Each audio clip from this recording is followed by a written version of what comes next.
We are very lucky to have with us live in the studios once again, Dorli Rainey. Dorli Rainey is a longtime Seattle activist. She's a former school board member in Issaquah, a former PTA president, former mayoral candidate, former candidate for King County Council, and currently a member of Women in Black. Dorli, thank you very much for coming and spending time with us this morning. Thank you, Mike, for having me. It's always a pleasure. So, start out, you are involved with many different issues, but the one I see you most active with of late is foreclosures and our banking system. In fact, you were just recently arrested at a Wells Fargo bank. Can you talk about that whole issue? Yes. Well, I work with SAFE. That stands for Standing Against Foreclosure and Evictions. It is an organization that was coming out of the 99 protests, and a lot of very committed people working there to help people who are going through foreclosures. This whole mess was precipitated by fraudulent actions by Washington Mutual and other banks. Countrywide was one of the banks that took marginal or low marginal loans. And finally, when Washington Mutual went bankrupt, they had Countrywide was one of the banks that they worked with. So Countrywide's loans were all in trouble. And when the bailouts came, there were 5 big banks, there were General Motors and others, who got a lot of money. But the banks were supposed to help people to either stay in their homes, to pay rent, to lower their payments, or help in any way, shape, or form to stop the hurt. What the banks are doing now is they say, all right, you have to bring X amount of papers in that we need to track your loan, because the loans, if it were a Washington Mutual loan and a Countrywide loan, it may have gone for servicing to Chase or to Wells Fargo or to U.S. Bank. And then they sold them off to other people, and they split the good ones off from the bad ones and kept Deutsche Bank, for instance, became involved. They got loans. So one foreclosure we had, we found out that Wells Fargo was the servicer for Deutsche Bank, who said, we never owned the loan, we just got the paper.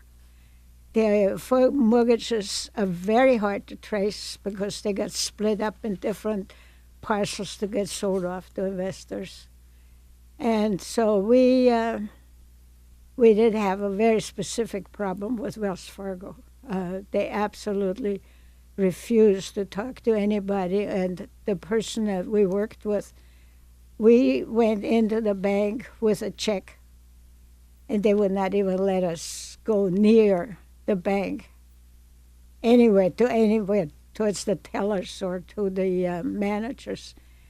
We have made at least 6 attempts to pay that mortgage, and Wells Fargo will not accept it.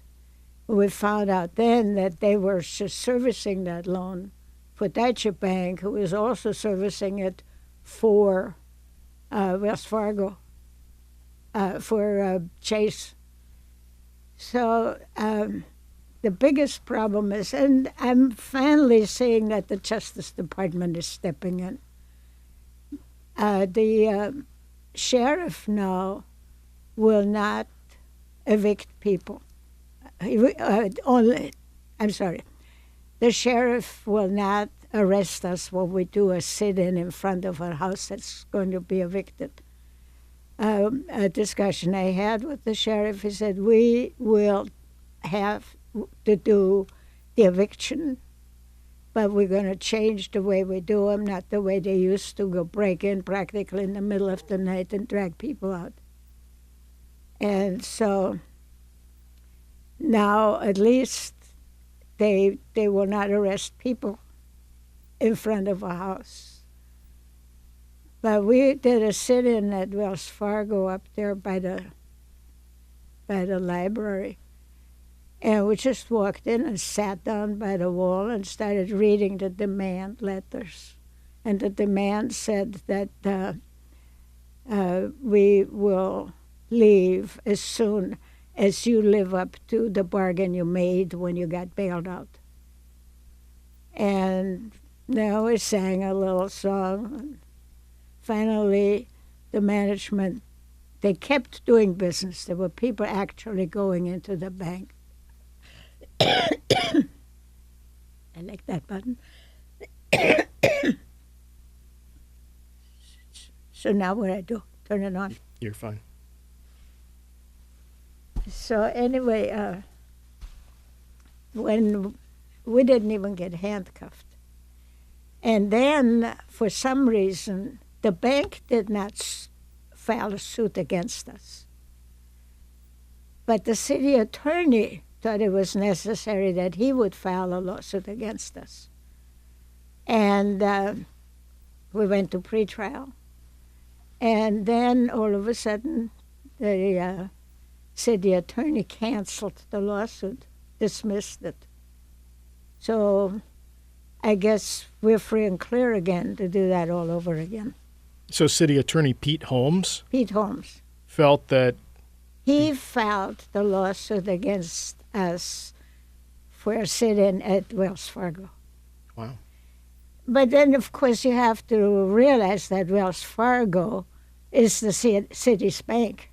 So I understand that the city of Seattle just recently changed laws to review in the future any financial institutions they have dealings with. So, but that clears Wells Fargo for now.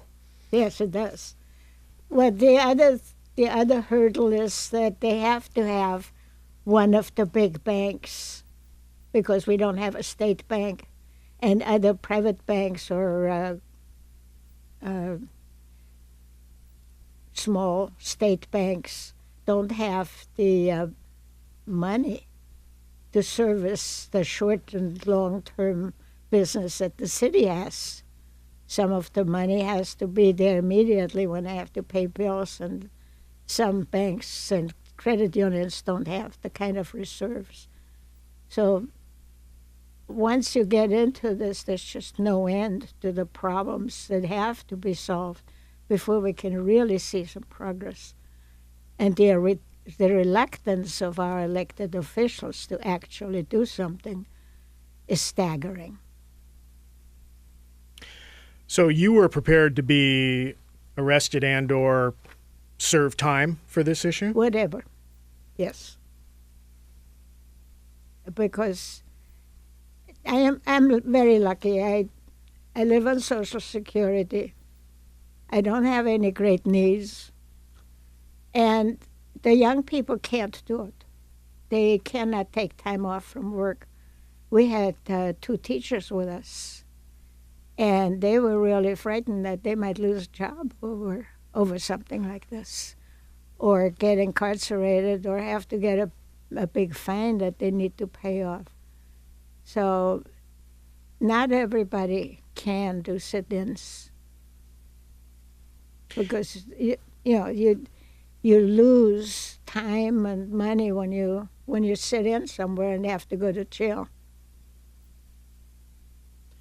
And how many of these of the SAFE events have you participated in the last year or so? Well, a lot of them. I don't know if I've been arrested twice. Once at the house of Jeremy. I don't know if you know the story of Jeremy. He's the guy that kept wanting to pay the bank, and the bank would not take his money. Interesting. So is that the same case that you were in at the bank and got arrested for, or was that a different situation? That was at his house. Okay. All right. So another issue that you have we've all been focusing on longer and appears to be having some troubles at the moment is the tunnel, the deep bore tunnel. You want to talk about that a little bit? The deep, boring tunnel. Well, when those of us who fought against the tunnel tried to get things done properly, I have files that some engineers and really knowledgeable people put together against the tunnel. And we could not get a hearing. There was all this problem with getting our material in front of the city council, and you cannot do that in 2 minutes. There's no such a thing as a meaningful dialogue with the city council as it is now constituted until the end of the year, when we may have more direct involvement with the public from our city council. I have some hopes that we'll have more than just Shama. But when I look at what's going on now, the cost overruns are already there. Every day that tunnel machine sits there, another day is another day of cost overruns. And the people don't really realize the problems that's going to face us with transportation, with the traffic, the transit cuts, and all the other transportation cuts, that people will not go through the tunnel. Because if you want to go from West Seattle to downtown Seattle, you cannot go to the tunnel. You have to go down the surface roads to get into downtown. Or you can go all the way from West Seattle to the Seattle Center and then turn around and go back downtown. The congestion is going to be horrific. And that the city fathers and mothers didn't see that is beyond me. It was pure chicanery. That's what we want, and we're going to get it no matter what. They would not look at papers. We brought in, we knew that this was all fill down there. That was not considered. I remember walking up with one of our flyers to a highly elected public official as they were going to a meeting to talk about the tunnel with the governor, then governor. And I reached out to hand him my flyer, and he just went like this. And that's what we got. Yeah, no dialogue. So now we got the mess. Now we have the overruns, and nobody will talk about who is actually going to be on the hook for those overruns. So maybe I do a sequel when I get the answer. Then I'll tell you who is going to pay for the cost overruns. Right now it's Seattle. And as a citizen, I really object to that. So that's... It's interesting that Ed Murray, who was at the state level and at one point indicated that Seattle would be picking up the tab, the overrun tab, is now mayor of Seattle, and wonder if he'll be singing the same tune. That's right. Yeah, he was on the transportation committee. Yeah, I know. And we see this with everything else. You know, with the Sounder and Metro having their problems. The Sounder spend extraordinary money on the shelters and all these frills that we have now on the bus lines, on the D lines, on the rapid ride. You cannot really predict when a certain bus is going to be somewhere, especially when they go from West Seattle through the Sodo mess and all the way out to Ballard. By cutting there used to be 2 bus lines that went across the Ballot Bridge. Now there's only one. And it's so overfull in those buses that sometimes you wait for 2 or 3 buses to even get on a bus. And sometimes passengers are standing in front of the yellow line because there's no room. And I asked the bus driver, I said, what's the capacity of this bus? She said, I don't know. They put in 2 extra people with the fare police that go around and check your Orca card to make sure that you paid your fare. And there are 2 of them that go around and close up the buses, and everybody has to put their Orca card out and they check it. So in a bus that's already super full, these 2 people just add to the aggravation on the bus. It's not that people don't like, they're not mad at the bus cops, but it is just one of these intrusions. And all the bus riding I do, and for me it's a bargain because I ride the buses more than anybody all over the world. But it's an intrusion for very little results. I have only one time seen them take one person off the bus for a fare infraction. That's make work, and it's really a redundancy because sooner or later, this guy's going to get off the bus. They have not been out a lot of money.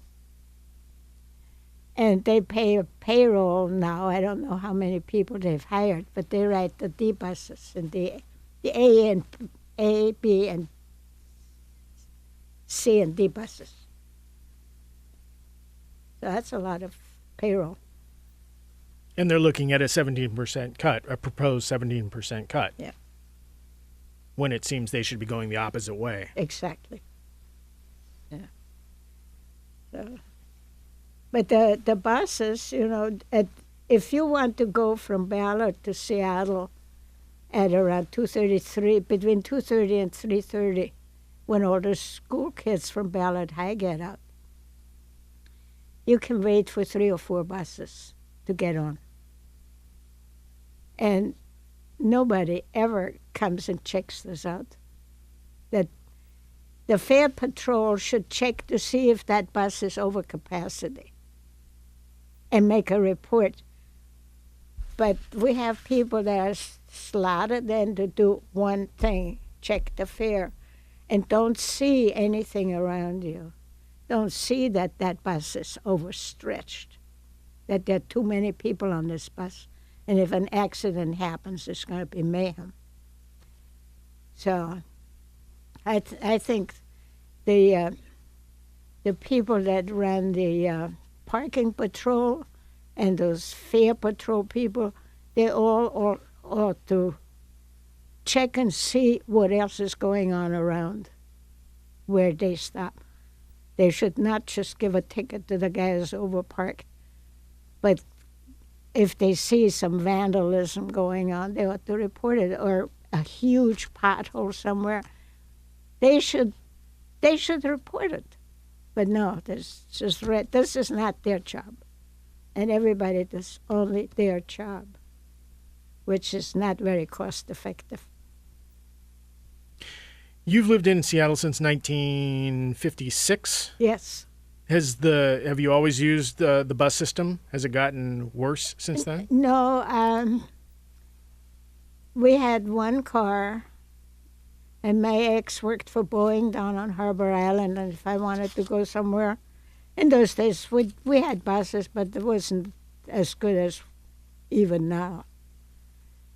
I had to go drive him down and pick him up from work again, but I used to say to my daughter, do you look out for where the Space Needle is? And they headed for the Space Needle to make it home, okay, because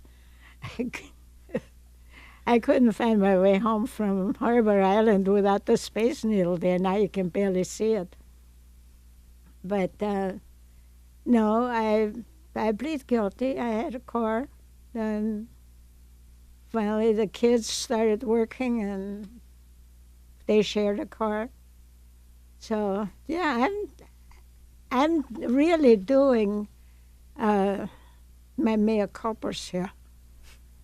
I've done the same things. I've had cars. I drove to places where I could have walked.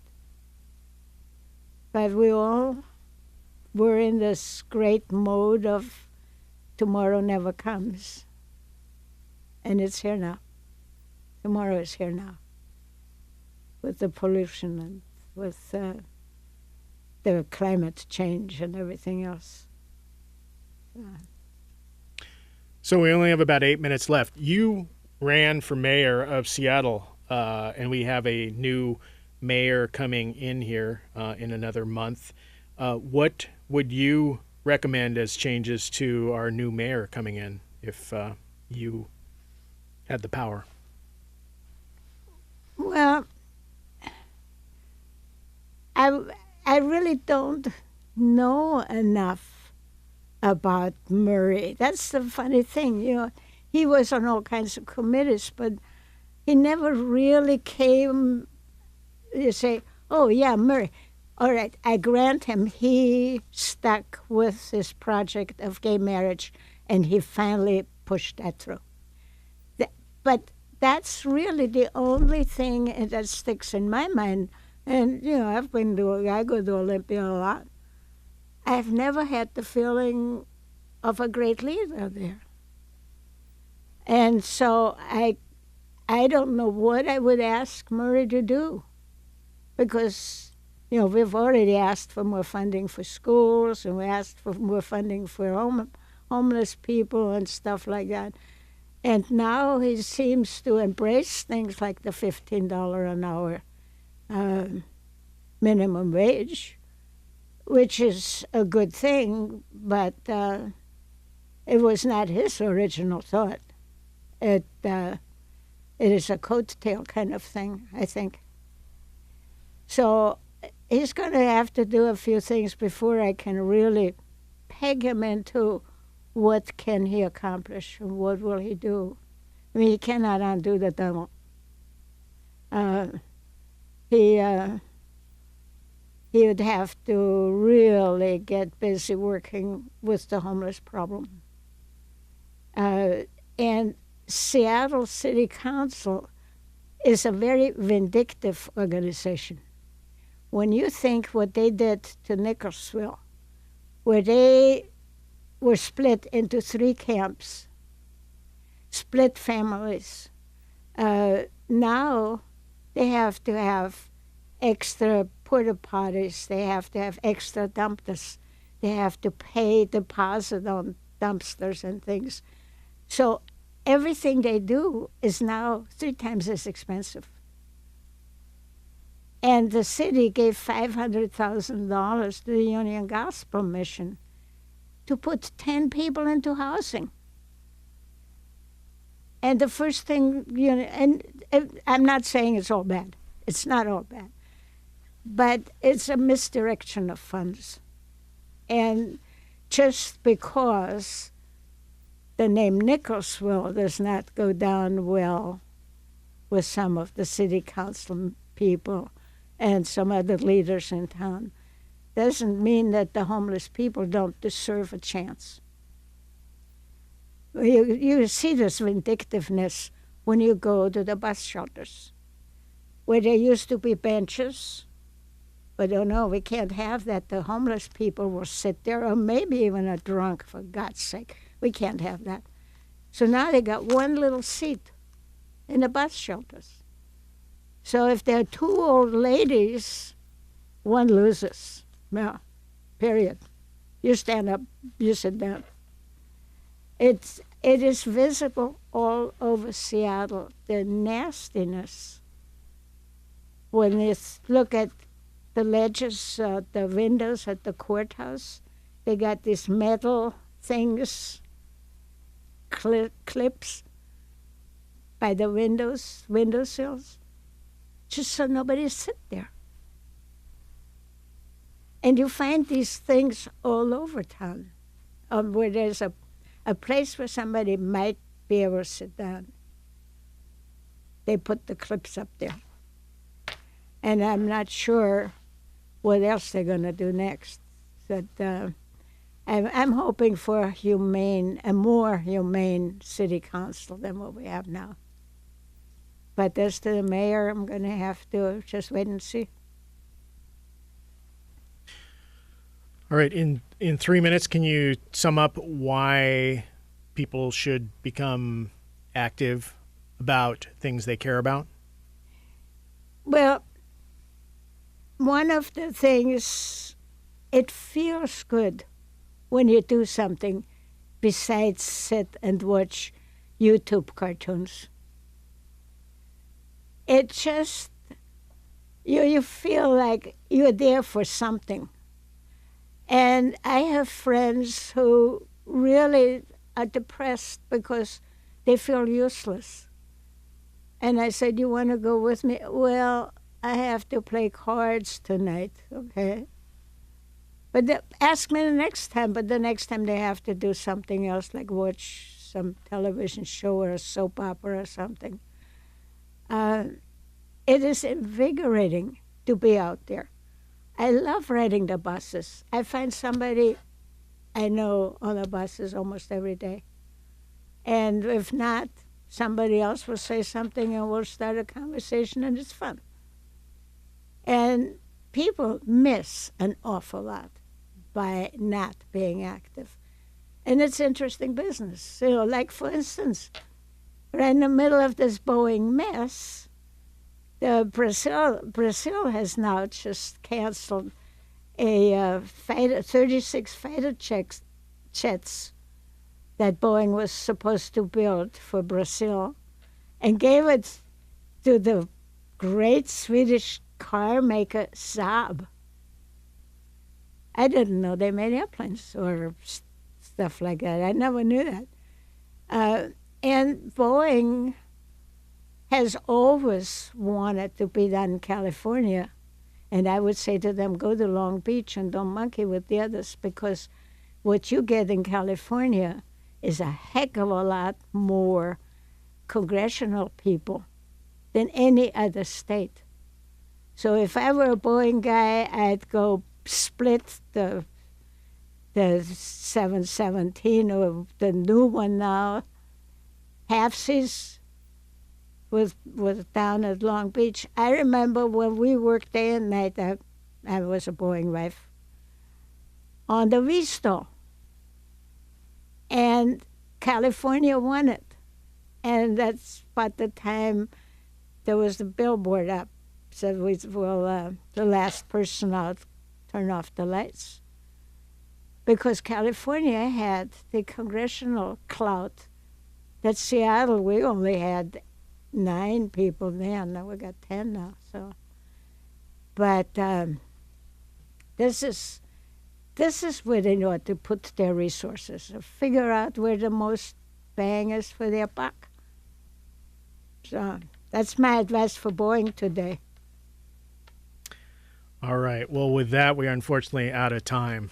Thank you. I want to thank you very much for coming and spending time with us again this morning. Thank you.